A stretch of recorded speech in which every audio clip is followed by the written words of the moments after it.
Let's talk a little bit about annuities. Annuities are a life insurance product, and it's basically the contrary of life insurance. Life insurance is meant for clients that don't live long enough, where on the other side, annuities are meant to provide an income for life. There's different uses and different types of annuities, right? The first one is the fixed indexed. Fixed indexed or fixed annuities are mostly a single premium. Basically, what it means is you can only put money in once. The idea behind them is they can probably give you a bonus and a certain guarantee income or growth on the income value. So let me explain that. On most annuities, you're going to have two different values. One that we call the walkaway value or the cash value of the account, and the other one we call the protected value, or think about it as your pension value. They will grow at different rates. And basically, when you have annuities, once you get to the date where you plan on retiring or using that money as income, you have two choices. You can take the cash out, whatever is left in the account, you can take it out, or you can set a pension, a personal pension, if you will, for the rest of your life. That's why you have two different values. On fixed and indexed annuities, you can only put money in once, as I said, and then it'll grow. Once you start taking money out, it'll give you basically a guaranteed income for the rest of your life, unless in some of the cases, if you fall into a long-term care need, some of the providers will actually double the income that it's providing so that you can help cover the cost of that long-term care facility. The second type of annuities is what we call RILAs, or Registered Indexed Linked Annuity. Basically, think about this as an investment, which is not really an investment. It's actually a savings account because it's not going to be invested in the market. It's going to reflect whatever the market does. Now, what they'll do, they'll also have the same virtues, the same functionality where you'll have a cash account, you'll have the pension value or protected value.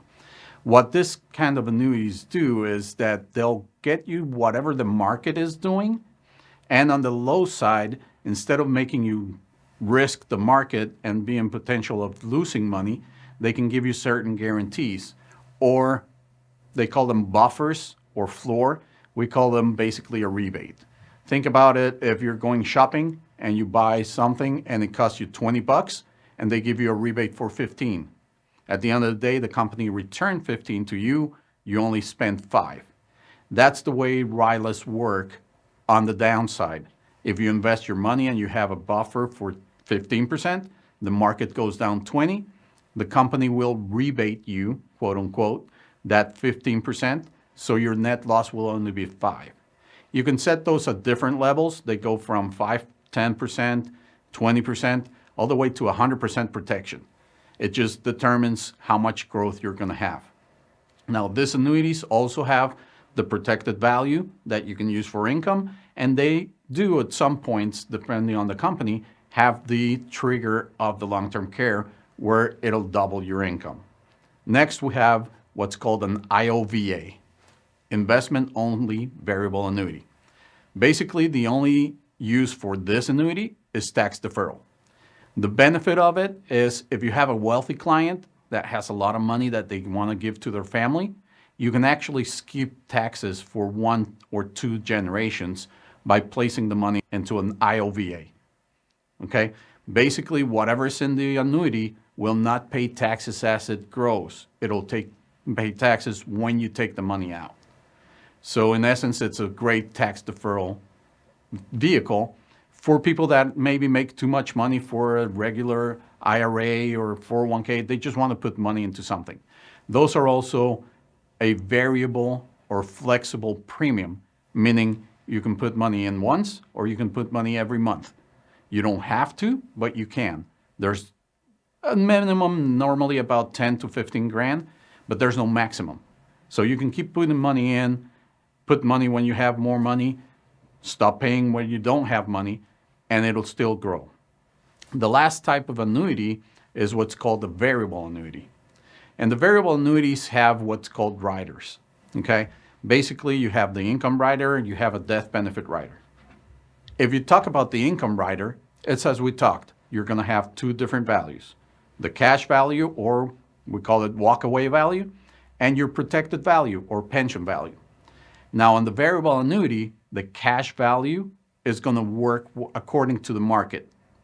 And it's going to go up as much as the market goes up, but it's also going to go down as much as the market goes down.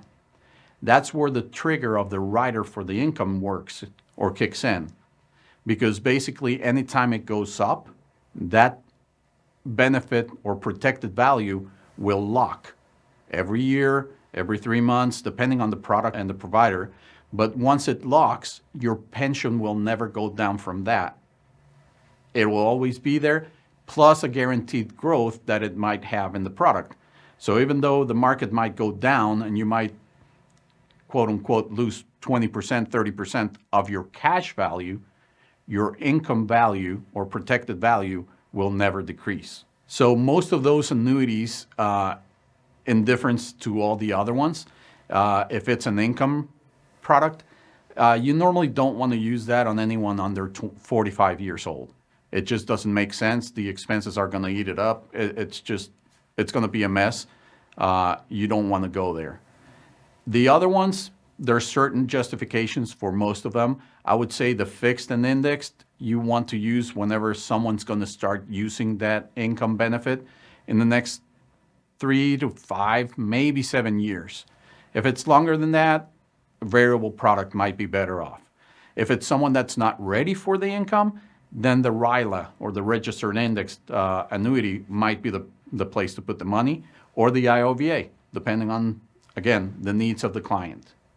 So we've covered a lot in this video. There's multiple types, different bells and whistles that you can add to it, as you know.